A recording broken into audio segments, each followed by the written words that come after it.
بسم الله الرحمن الرحيم.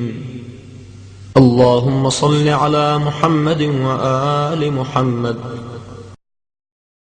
الحمد لله الذي ليس لقضائه دافع ولا لعطائه مانع، ولا كصنعه صنع صانع، وهو الجواد الواسع. فطر أجناس البدائع وأتقن بحكمته الصنائع، لا تخفى عليه الطلائع ولا تضيع عنده الودائع.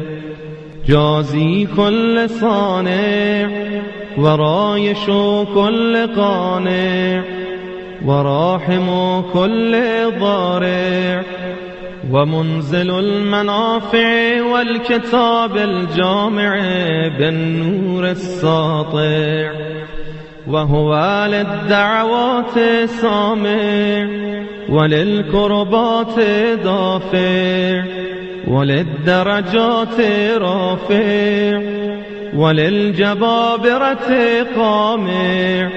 فلا إله غيره ولا شيء يعدله، وليس كمثله شيء، وهو السميع البصير اللطيف الخبير، وهو على كل شيء قدير. اللهم إني أرغب إليك وأشهد بالربوبية لك، مقرا بأنك ربي وأن إليك مردي. ابتدأتني بنعمتك قبل أن أكون شيئا مذكورا، وخلقتني من التراب ثم أسكنتني الأصلاب، آمنا لريب المنون واختلاف الدهور والسنين. فلم أزل ضاعنا من صلب إلى رحم في تقادم من الأيام الماضية والقرون الخالية. لم تخرجني لرأفتك بي ولطفك لي وإحسانك إلي في دولة أئمة الكفر الذين نقضوا عهدك وكذبوا رسلك. لكنك أخرجتني للذي سبق لي من الهدى، الذي له يسرتني وفيه أنشأتني، ومن قبل ذلك رأفت بي بجميل صنعك وسوابغ نعمك. فابتدعت خلقي من مني يمنى، وأسكنتني في ظلمات ثلاث بين لحم ودم وجلد. لم تشهدني خلقي ولم تجعل إلي شيئا من أمري، ثم أخرجتني للذي سبق لي من الهدى إلى الدنيا تاما سبيا. وحفظتني في المهد طفلا صبيا، ورزقتني من الغذاء لبنا مريا، وعطفت علي قلوب الحواضن، وكفلتني الأمهات الرواحم، وكلأتني من طوارق الجان، وسلمتني من الزيادة والنقصان. فتعاليت يا رحيم يا رحمن، حتى إذا استهللت ناطقا بالكلام أتممت علي سوابغ الإنعام وربيتني زايدا في كل عام حتى إذا اكتملت فطرتي واعتدلت مرتي أوجبت علي حجتك بأن ألهمتني معرفتك وروعتني بعجائب حكمتك وأيقظتني لما ذرأت في سمائك وأرضك من بدائع خلقك ونبهتني لشكرك وذكرك وأوجبت علي طاعتك وعبادتك وفهمتني ما جاءت به رسلك ويسرت لي تقبل مرضاتك ومننت علي في جميع ذلك بعونك ولطفك ثم إذ خلقتني من خير الثرى لم ترض لي يا إلهي نعمة دون أخرى ورزقتني من أنواع المعاش وصنوف الرياش بمنك العظيم الأعظم علي وإحسانك القديم إلي حتى إذا أتممت علي جميع النعم وصرفت عني كل النقم لم يمنعك جهلي وجرأتي عليك أن دللتني إلى ما يقربني إليك ووفقتني لما يزلفني لديك فإن دعوتك أجبتني وإن سألتك أعطيتني وإن أطعتك شكرتني وإن شكرتك زدتني كل ذلك إكمال لأنعمك علي وإحسانك إلي فسبحانك سبحانك من مبدئ معيد حميد مجيد تقدست أسماؤك وعظمت آلاؤك فأي نعمك يا إلهي أحصي عددا وذكرا أم أي عطاياك أقوم بها شكرا وهي يا رب أكثر من أن يحصيها العادون أو يبلغ علما بها الحافظون ثم ما صرفت ودرأت عني اللهم من الضر والضراء أكثر مما ظهر لي من العافية والسراء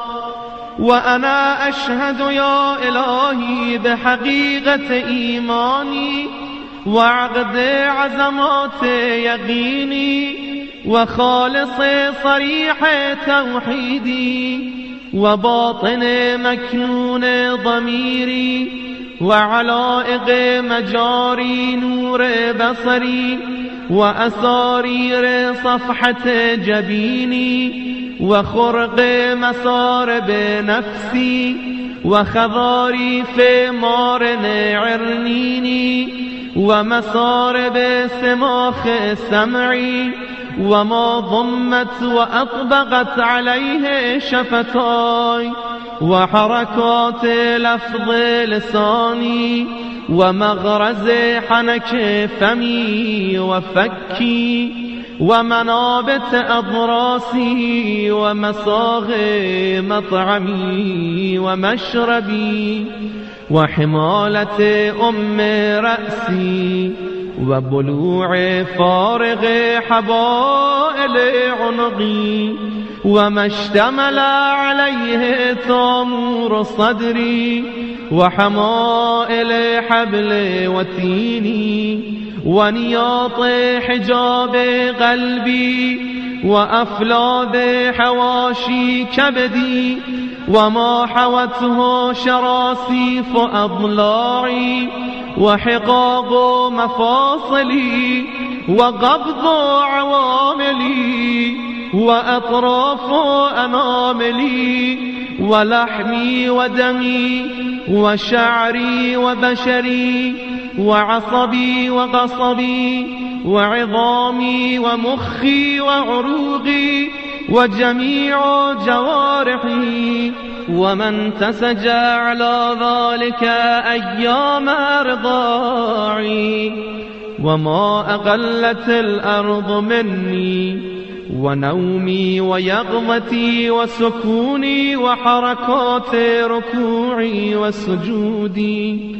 لو حاولت واجتهدت مدى الأعصار والأحقاب لو عمرتها أن أؤدي شكر واحدة من أنعمك ما استطعت ذلك إلا بمنك الموجب علي به شكرك أبدا جديدا وثناء طارفا عتيدا.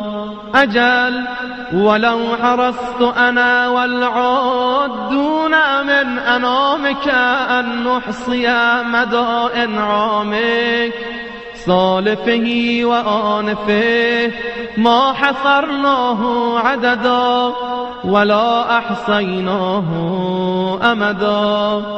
هيهات أنى ذلك وأنت المخبر في كتابك الناطق والنبأ الصادق وإن تعدوا نعمة الله لا تحصوها.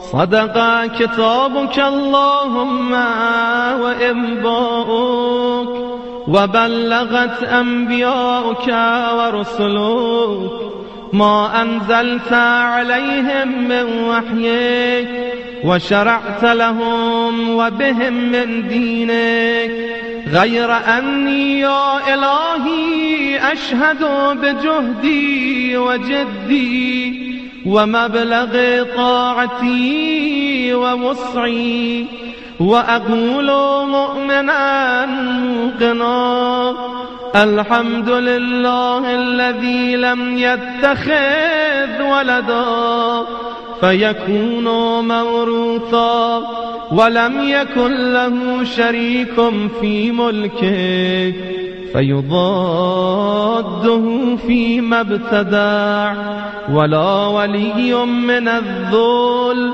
فيرفده فيما صنع.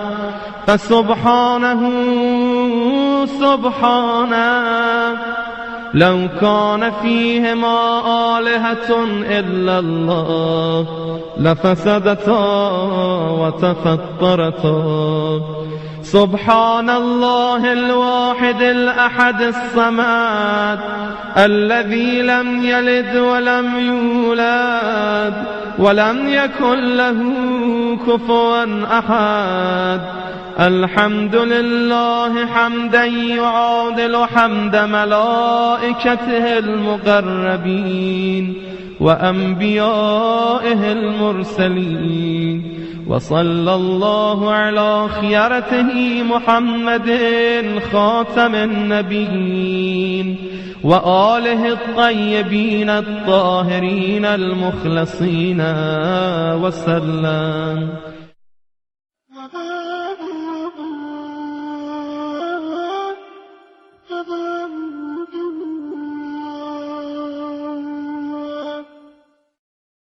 اللهم اجعلني أخشاك كأني أراك وأسعدني بتقواك ولا تشغني بمعصيتك وخر لي في قضائك وبارك لي في قدرك حتى لا أحب تعجيل ما أخرت ولا تأخير ما عجلت.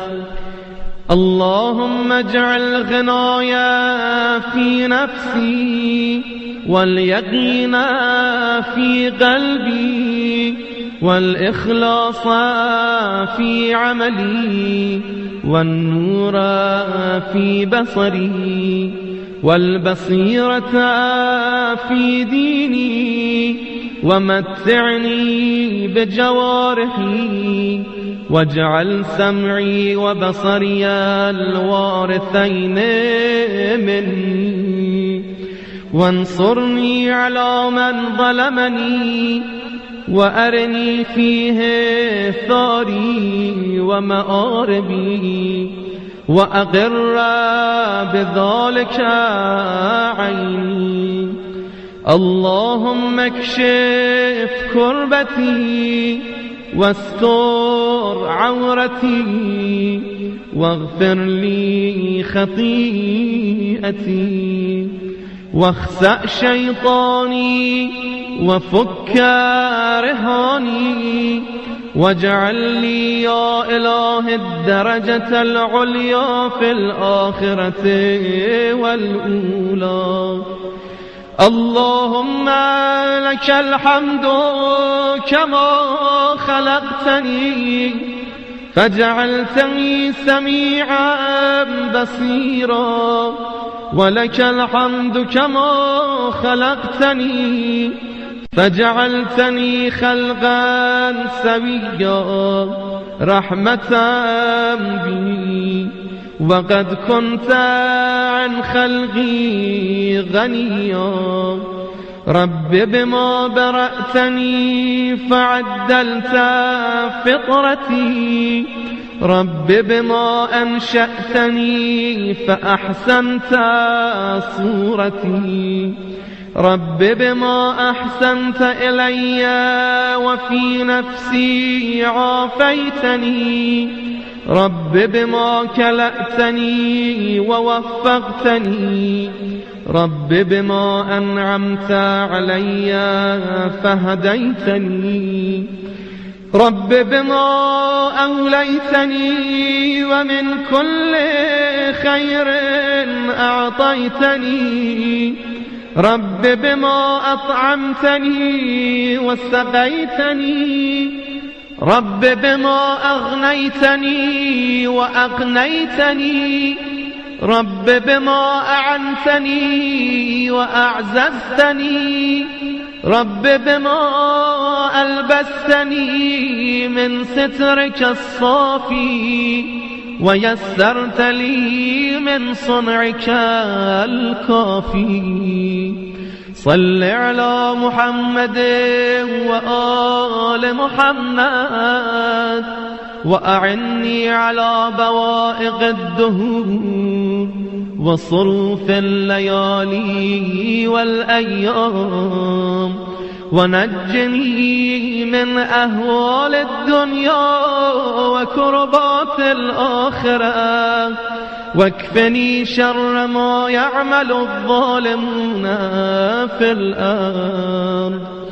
اللهم ما أخاف فاكفني وما أحذر فقني وفي نفسي وديني فاحرسني وفي سفري فاحفظني وفي أهلي ومالي فاخلفني وفيما رزقتني فبارك لي وفي نفسي فذللني وفي أعين الناس فعظمني ومن شر الجن والإنس فسلمني وبذنوبي فلا تفضحني وبسريرتي فلا تخزني وبعملي فلا تبتلني ونعمك فلا تسلبني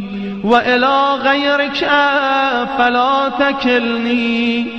إلهي إلى من تكلني؟ إلى غريب فيقطعني أم إلى بعيد فيتجهمني أم إلى المستضعفين لي؟ وأنت ربي ومليك أمري. أشكو إليك غربتي وبعد داري وهواني على من ملكته أمري. إلهي فلا تحلل علي غضبك، فإن لم تكن غضبت علي فلا أبالي سواك. سبحانك غير أن عافيتك أوسع لي، فأسألك يا رب بنور وجهك الذي أشرقت له الأرض والسماوات وكشفت به الظلمات وصلح به أمر الأولين والآخرين، ألا تميتني على غضبك ولا تنزل بي سخطك. لك العتبى لك العتبى حتى ترضى قبل ذلك. لا إله إلا أنت رب البلد الحرام والمشعر الحرام والبيت العتيق الذي أحللته البركة وجعلته للناس أمنا. يا من عفا عن عظيم الذنوب بحلمه، يا من أسبغ النعماء بفضله، يا من أعطى الجزيل بكرمه، يا عدتي في شدتي، يا صاحبي في وحدتي، يا غياثي في كربتي، يا وليي في نعمتي. يا إلهي وإله آبائي إبراهيم وإسماعيل وإسحاق ويعقوب، ورب جبرائيل وميكائيل وإسرافيل، ورب محمد خاتم النبيين وآله المنتجبين، ومنزل التوراة والإنجيل والزبور والفرقان، ومنزل كافها يا عين صاد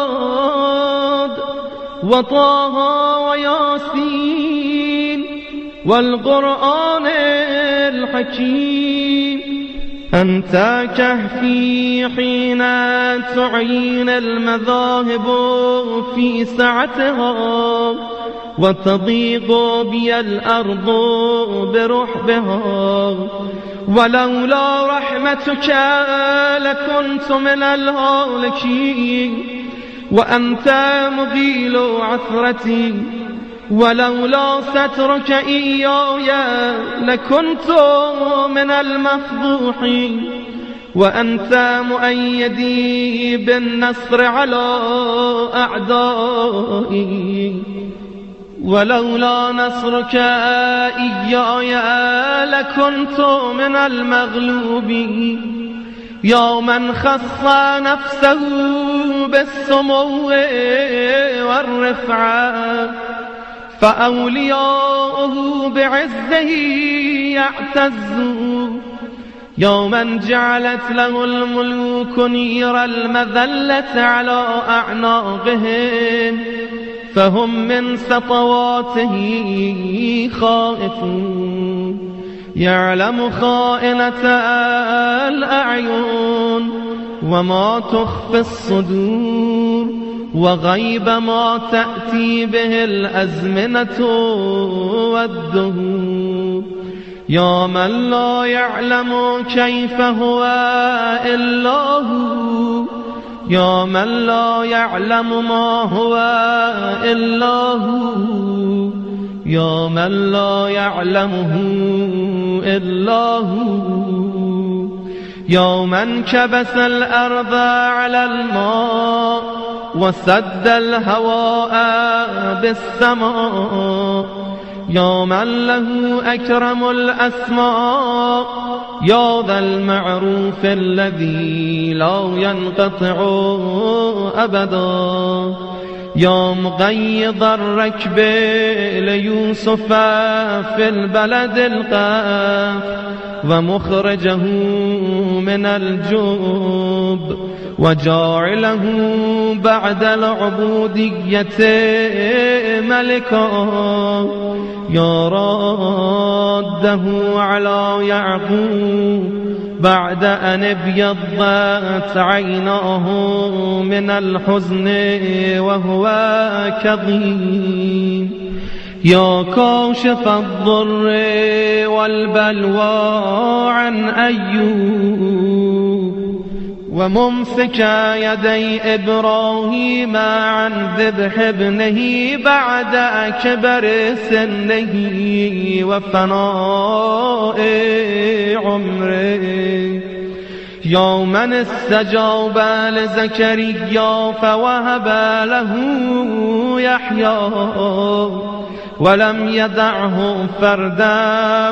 وحيدا يا من أخرج يونس من بطن الحوت يا من فلق البحر لبني إسرائيل فأنجاهم وجعل فرعون وجنوده من المغرقين يا من أرسل الرياح مبشرات بين يدي رحمته يا من لم يعجل على من عصاه من خلقه يا من استنقذ السحرة من بعد طول الجحود وقد غدوا في نعمته يأكلون رزقه ويعبدون غيره وقد حادوه ونادوه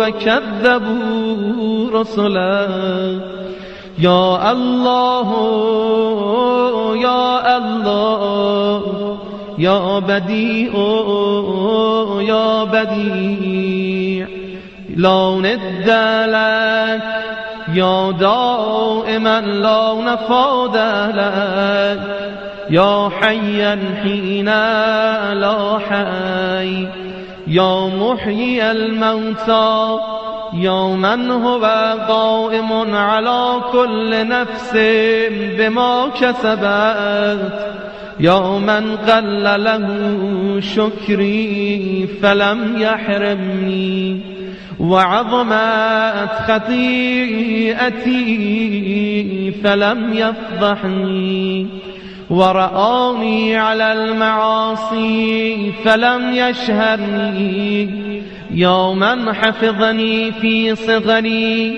يا من رزقني في كبري يا من أياديه عندي لا تحصى ونعمه لا تجازى يا من عارضني بالخير والإحسان وعارضته بالإساءة والعصيان يا من هداني للإيمان من قبل أن أعرف شكر الامتنان يا من دعوته مريضا فشفاني وعريانا فكساني وجائعا فأشبعني وعطشانا فأرواني وذليلا فأعزني وجاهلا فعرفني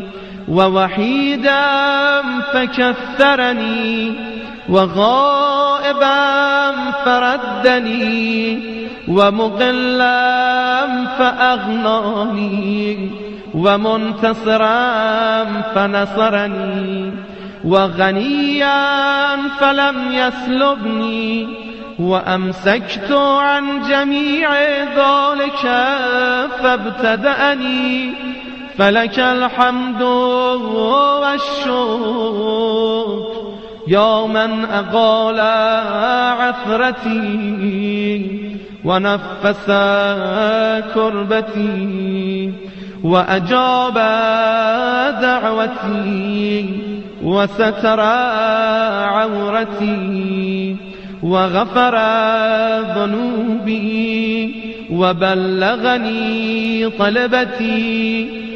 ونصرني على عدوي وإن أعد نعمك ومننك وكرائم منحك لا أحصيها يا مولاي أنت الذي مننت أنت الذي أنعمت أنت الذي أحسنت أنت الذي أجملت أنت الذي أفضلت أنت الذي أكملت أنت الذي رزقت أنت الذي وفقت أنت الذي أعطيت أنت الذي أغنيت أنت الذي أغنيت أنت الذي آويت أنت الذي كفيت أنت الذي هديت أنت الذي عصمت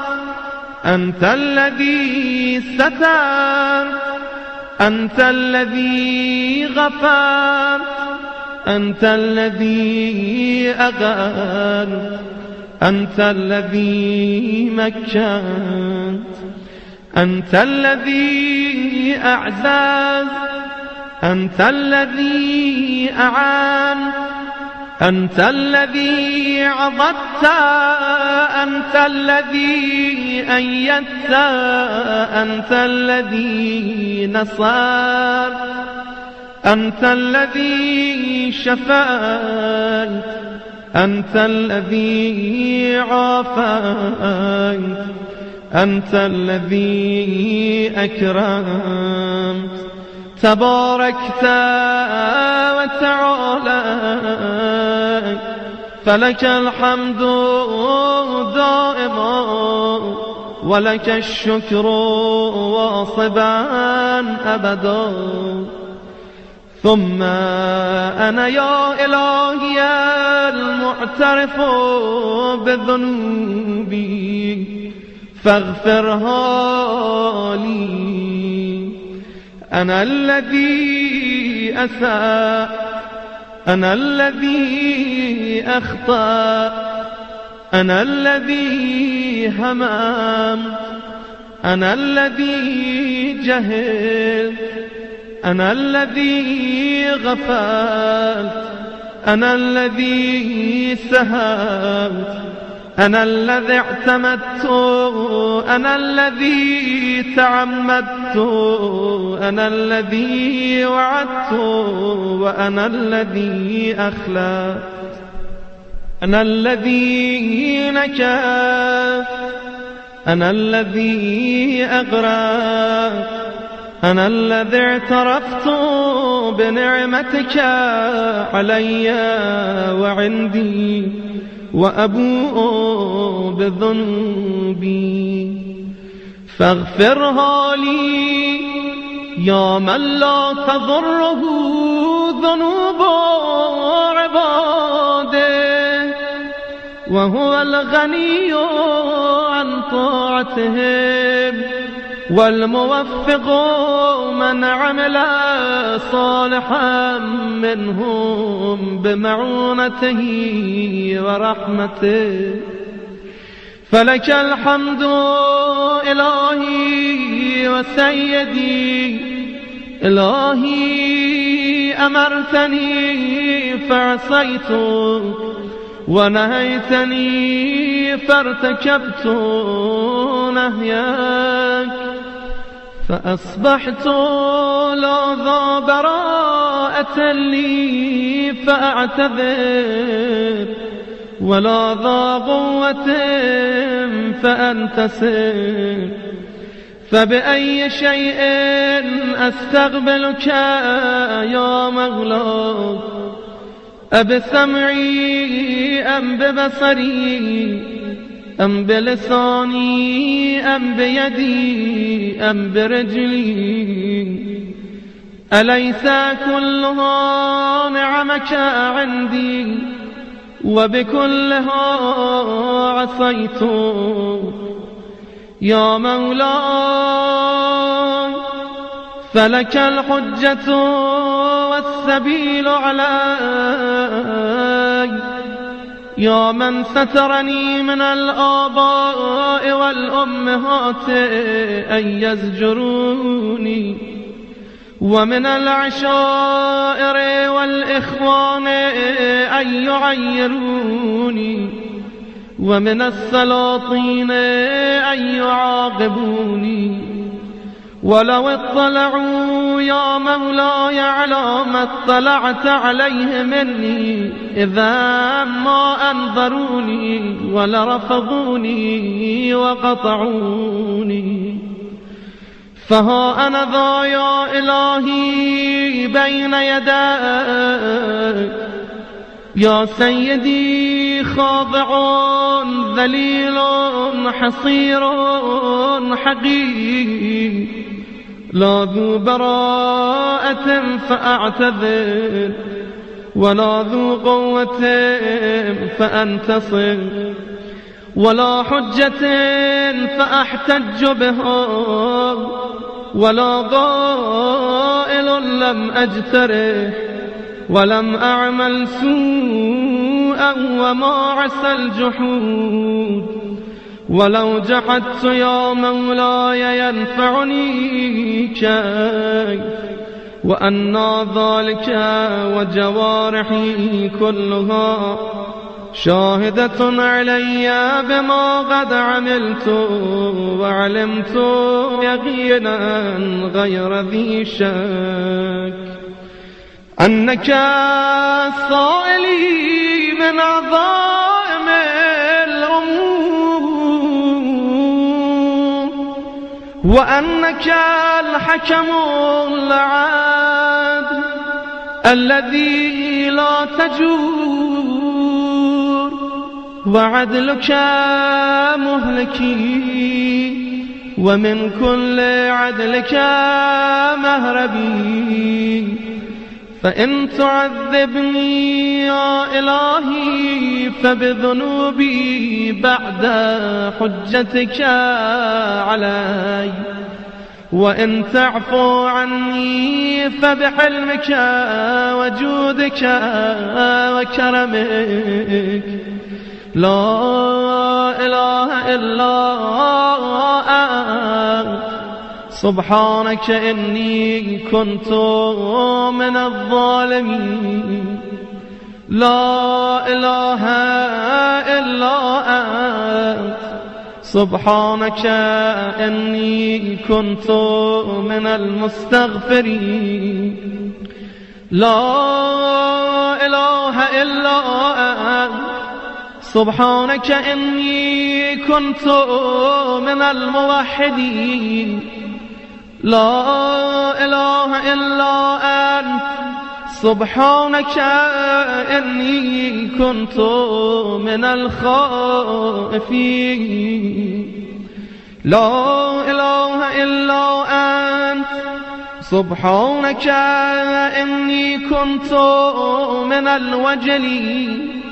لا إله إلا أنت سبحانك إني كنت من الراجين لا إله إلا أنت سبحانك إني كنت من الراغبين لا إله إلا أنت سبحانك إني كنت من المهللين لا إله إلا أنت سبحانك إني كنت من السائلين لا إله إلا أنت سبحانك إني كنت من المسبحين لا إله إلا أنت سبحانك إني كنت من المكبرين لا إله إلا أنت سبحانك ربي ورب آبائي الأولين اللهم هذا ثنائي عليك ممجدا وإخلاصي لذكرك موحدا وإقراري بآلائك معددا وإن كنت مقرا أني لم أحصها لكثرتها وسبوغها وتظاهرها وتقادمها إلى حادث ما لم تزل تتعهدني به معها منذ خلقتني وبرأتني من أول العمر من الإغناء من الفقر وكشف الضر وتسبيب اليسر ودفع العسر وتفريج الكرب والعافية في البدن والسلامة في الدين ولو رفدني على قدر ذكر نعمتك جميع العالمين من الأولين والآخرين ما قدرت ولا هم على ذلك تقدست وتعاليت من رب كريم عظيم رحيم لا تحصى آلاك ولا يبلغ ثناك ولا تكافى نعماك صل على محمد وآل محمد وأتمم علينا نعمك وأسعدنا بطاعتك سبحانك لا إله إلا أنت اللهم إنك تجيب المضطر وتكشف السوء وتغيث المكروه وتشفي السقيم وتغني الفقير وتجبر الكثير وترحم الصغير وتعين الكبير وليس دونك ظهير ولا فوقك قدير وأنت العلي الكبير يا مطلق المكبل الأسير يا رازق الطفل الصغير يا عصمة الخائف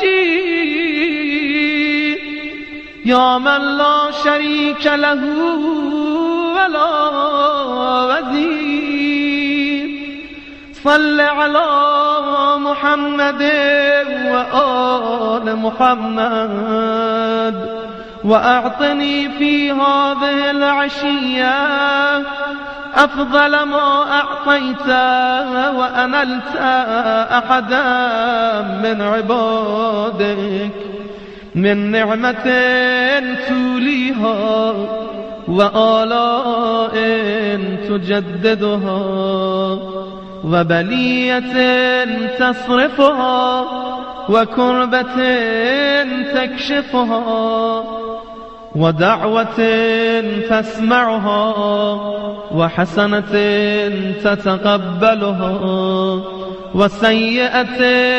تتغمدها إنك لطيف بما تشاء خبير وعلى كل شيء قدير.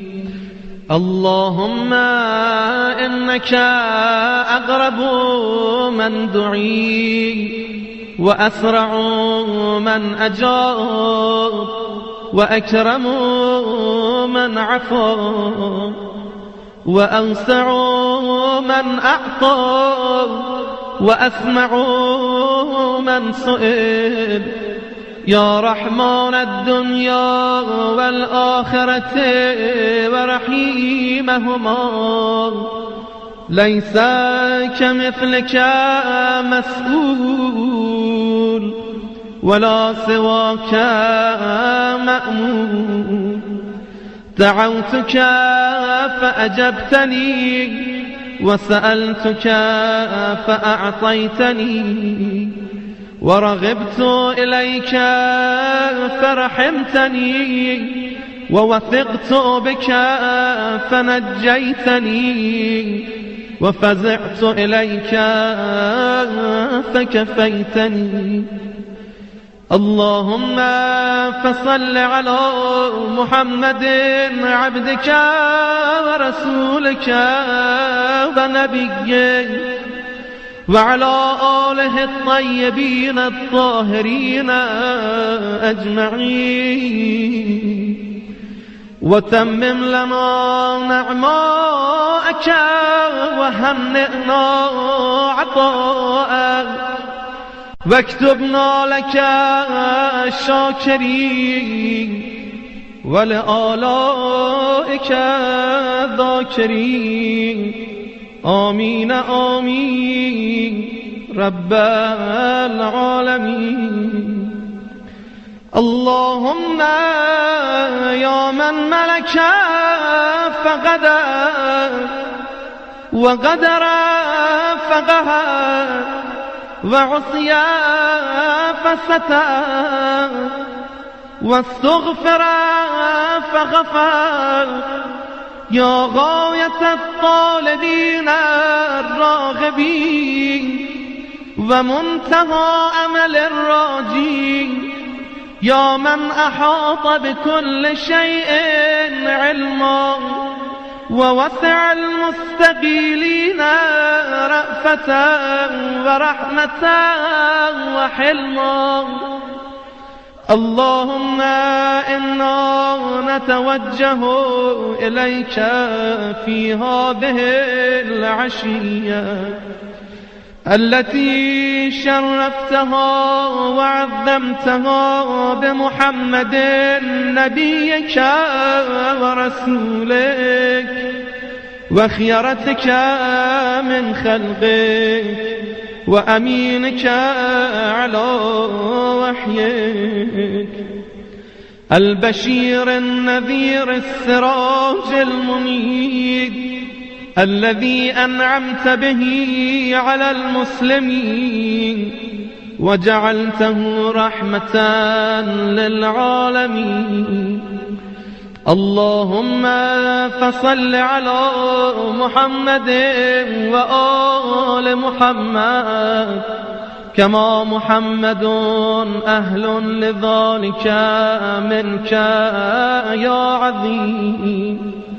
فصل عليه وعلى آله المنتجبين الطيبين الطاهرين أجمعين وتغمدنا بعفوك عنا فإليك عجت الأصوات بصنوف اللغات فاجعل لنا اللهم في هذه العشية نصيبا من كل خير تقسمه بين عبادك، ونور تهدي به، ورحمة تنشرها، وبركة تنزلها، وعافية تجللها، ورزق تبسط يا أرحم الراحمين. اللهم أغلبنا في هذا الوقت منجحين مفلحين مبرورين غانمين، ولا تجعلنا من القانطين، ولا تخلنا من رحمتك، ولا تحرمنا ما نؤمله من فضلك، ولا تجعلنا من رحمتك محرومين، ولا لفضل ما نؤمله من عطائك قانطين، ولا تردنا خائبين، ولا من بابك مطرودين، يا أجود الأجودين وأكرم الأكرمين. إليك أقبلنا موقنين، ولبيتك الحرام آمين قاصدين، فأعنا على مناسكنا، وأكمل لنا حجنا، واعفو عنا وعافنا. فقد مددنا إليك أيدينا، فهي بذلة الاعتراف موسومة. اللهم فأعطنا في هذه العشية ما سألناك، واكفنا ما استكفيناك، فلا كافي لنا سواك، ولا رب لنا غيرك، نافذ فينا حكمك، محيط بنا علمك، عدل فينا قضاءك. اقض لنا الخير واجعلنا من أهل الخير. اللهم أوجب لنا بجودك عظيم الأجر، وكريم الذخر، ودوام اليسر، واغفر لنا ذنوبنا أجمعين، ولا تهلكنا مع الهالكين، ولا تصرف عنا رأفتك ورحمتك يا أرحم الراحمين. اللهم اجعلنا في هذا الوقت ممن سألك فأعطيته، وشكرك فزدته، وتاب إليك فقبلته، وتنصل إليك من ذنوبه كلها فغفرته له يا ذا الجلال والإكرام.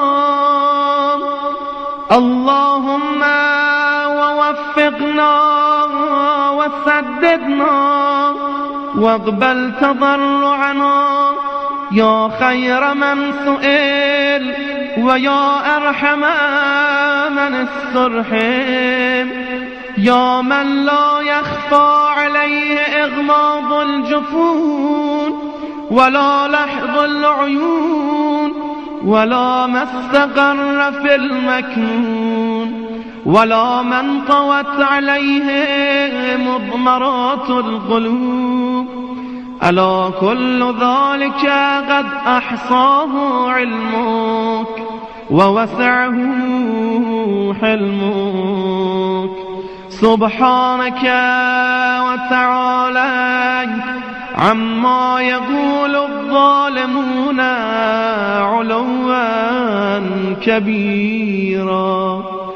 تسبح لك السماوات السبع والأرضون ومن فيهن، وإن من شيء إلا يسبح بحمده، فلك الحمد والمجد وعلو الجد يا ذا الجلال والإكرام والفضل والإنعام والأياد الجسام، وأنت الجواد الكريم الرؤوف الرحيم.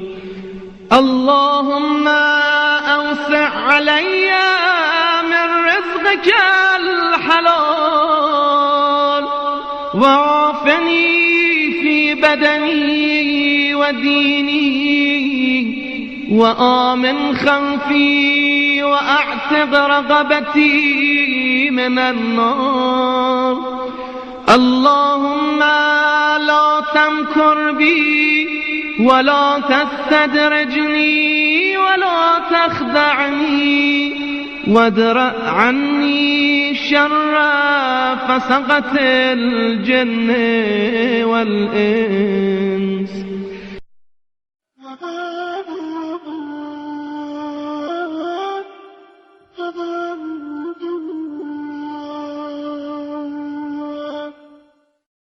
يا أسمع السامعين، يا أبصر الناظرين، ويا أسرع الحاسبين، ويا أرحم الراحمين، صل على محمد وآل محمد السادة الميامين.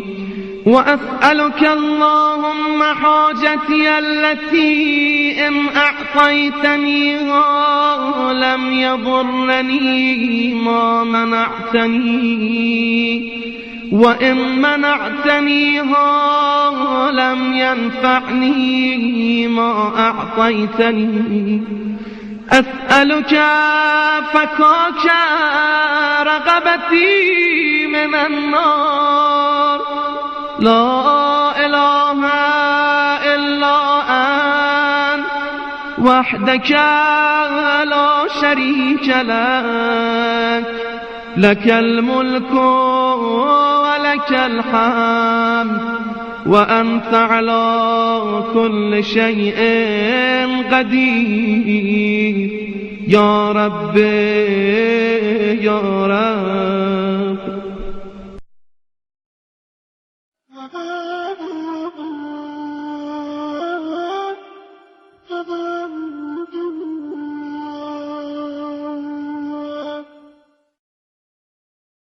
إلهي أنا الفقير في غناي، فكيف لا أكون فقيرا في فقري. إلهي أنا الجاهل في علمي، فكيف لا أكون جهولا في جهلي. إلهي إن اختلاف تدبيرك وسرعة طوائف مقاديرك منع عبادك العارفين بك عن السكون إلى عطاء واليأس منك في بلاء.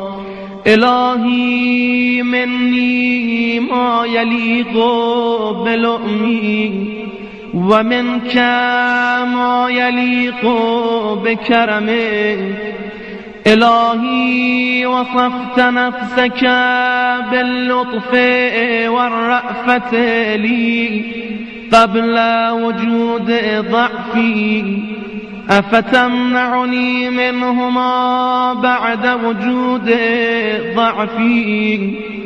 إلهي إن ظهرت المحاسن مني فبفضلك، ولك المنة علي، وإن ظهرت المساوي مني فبعدلك، ولك الحجة علي.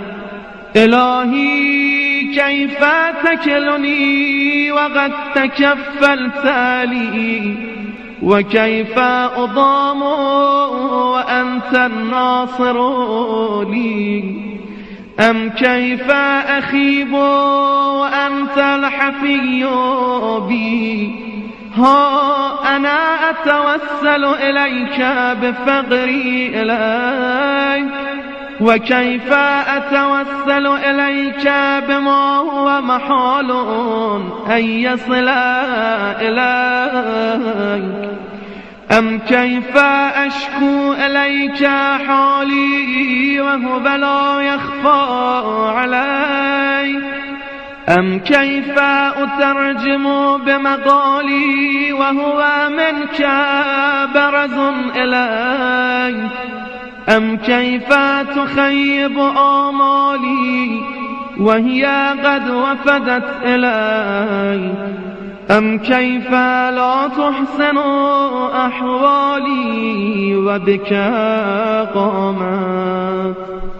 إلهي ما ألطفك بي مع عظيم جهلي، وما أرحمك بي مع قبيح فعلي.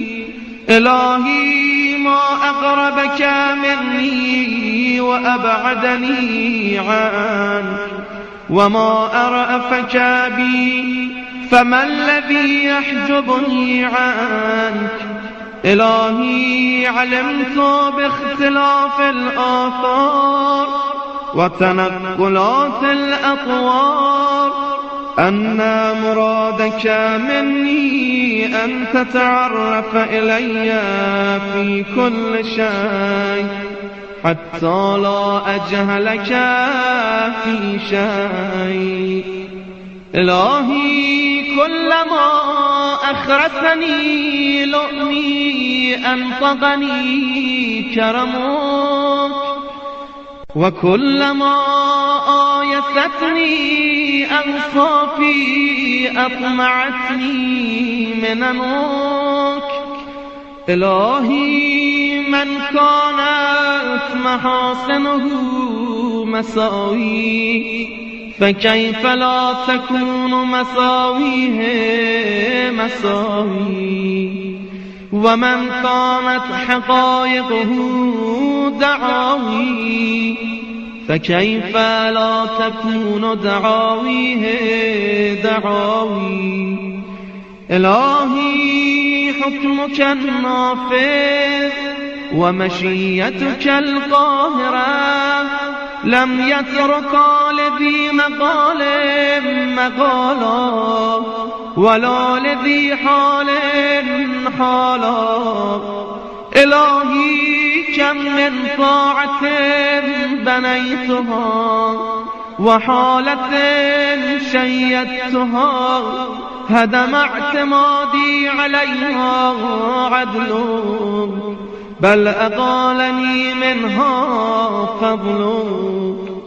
إلهي إنك تعلم أني وإن لم تدم الطاعة مني فعلا جزما فقد دامت محبة وعزما. إلهي كيف أعزم وأنت القاهر؟ وكيف لا أعزم وأنت الآمن. إلهي ترددي في الآثار يوجب بعد المزار، فاجمعني عليك بخدمة توصلني إليك. كيف يستدل عليك بما هو في وجوده مفتقر إليك؟ أيكون لغيرك من الظهور ما ليس لك، حتى يكون هو المظهر لك؟ متى غبت حتى تحتاج إلى دليل يدل عليك، ومتى بعدت حتى تكون الآثار هي التي توصل إليك. عميت عين لا تراك عليها رقيبا، وخسرت صفقة عبد لم تجعل له من حبك نصيبا.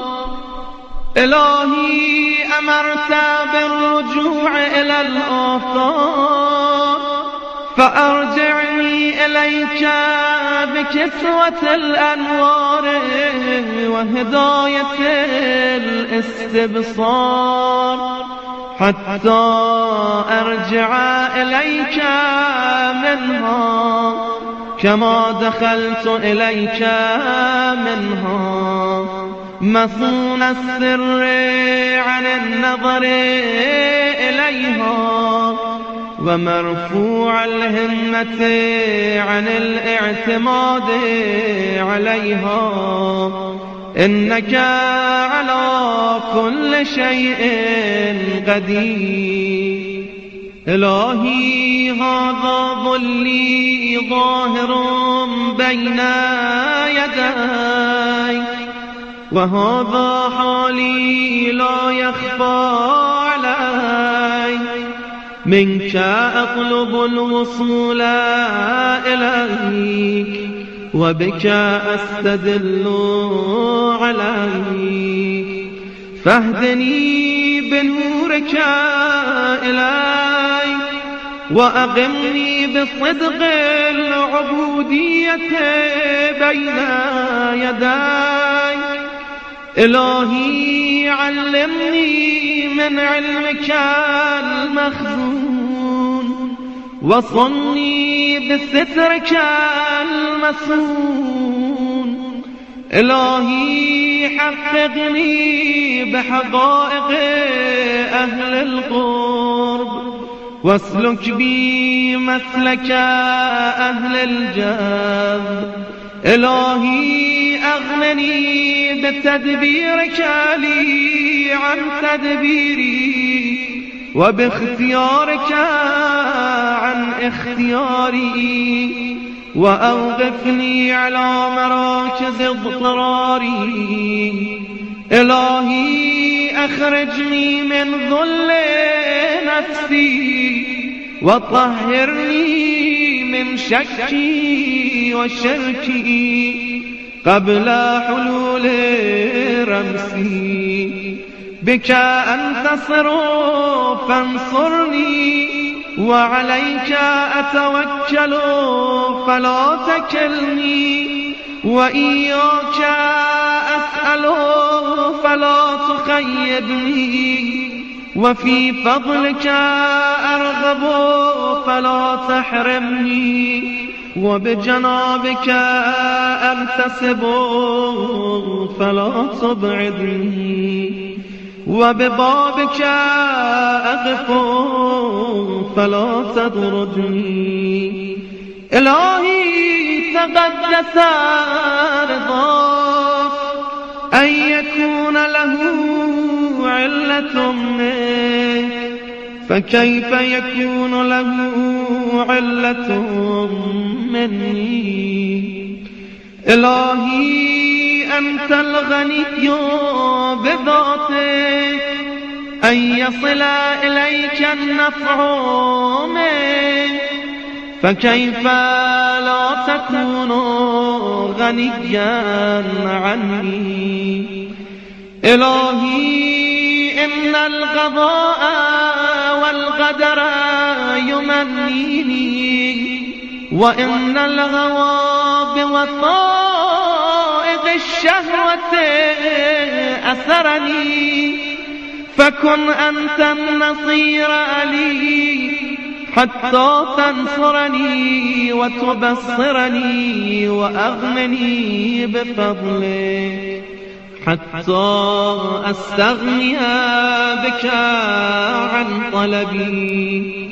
أنت الذي أشرقت الأنوار في قلوب أوليائك حتى عرفوك ووحدوك، وأنت الذي أزلت الأغيار عن قلوب أحبائك حتى لم يحبوا سواك ولم يلجأوا إلى غيرك. أنت المونس لهم حيث أوحشتهم العوالم، وأنت الذي هديتهم حيث استبانت لهم المعالم. ماذا وجد من فقدك، وما الذي فقد من وجدك؟ لقد خاب من رضي دونك بدلا، ولقد خسر من بغى عنك متحولا. كيف يرجى سواك وأنت ما قطعت الإحسان، وكيف يطلب من غيرك وأنت ما بدلت عادة الامتنان. يا من أذاق أحباءه حلاوة المؤانسة فقاموا بين يديه متملقين، ويا من ألبس أولياءه ملابس هيبته فقاموا بين يديه مستغفرين.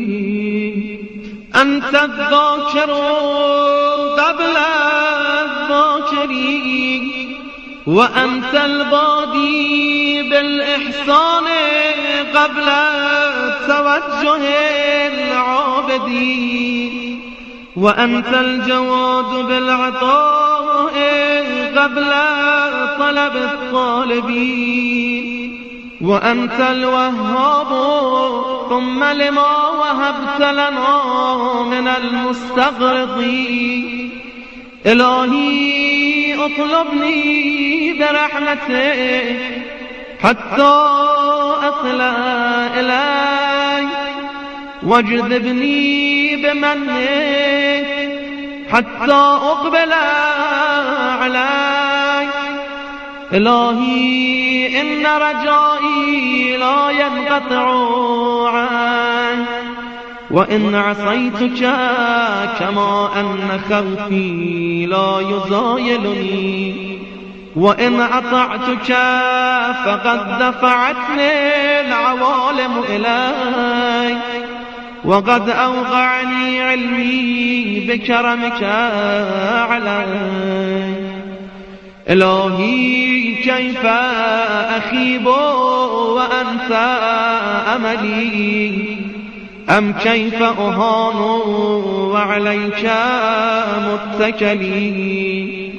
إلهي كيف أستعز وفي الذلة أركزتني، أم كيف لا أستعز وإليك نسبتني. إلهي كيف لا أفتقر وأنت الذي في الفقراء أغمتني، أم كيف أفتقر وأنت الذي بجودك أغنيتني وأنت الذي لا إله غيرك تعرفت لكل شيء فما جهلك شيء وأنت الذي تعرفت إلي في كل شيء فرأيتك ظاهرا في كل شيء وأنت الظاهر لكل شيء يوما استوى برحمانيته فصار العرش غيبا في ذاته محقت الآثار بالآثار ومحوت الأغيار بمحيطات أفلاك الأنوار يا من احتجب في صرادقات عرشه عن أن تدركه الأبصار يا من تجلى بكمال بهائه فتحققت عظمته الاستواء كيف تخفى وأنت الظاهر أم كيف تغيب وأنت الرقيب الحاضر إنك على كل شيء قدير والحمد لله وحده.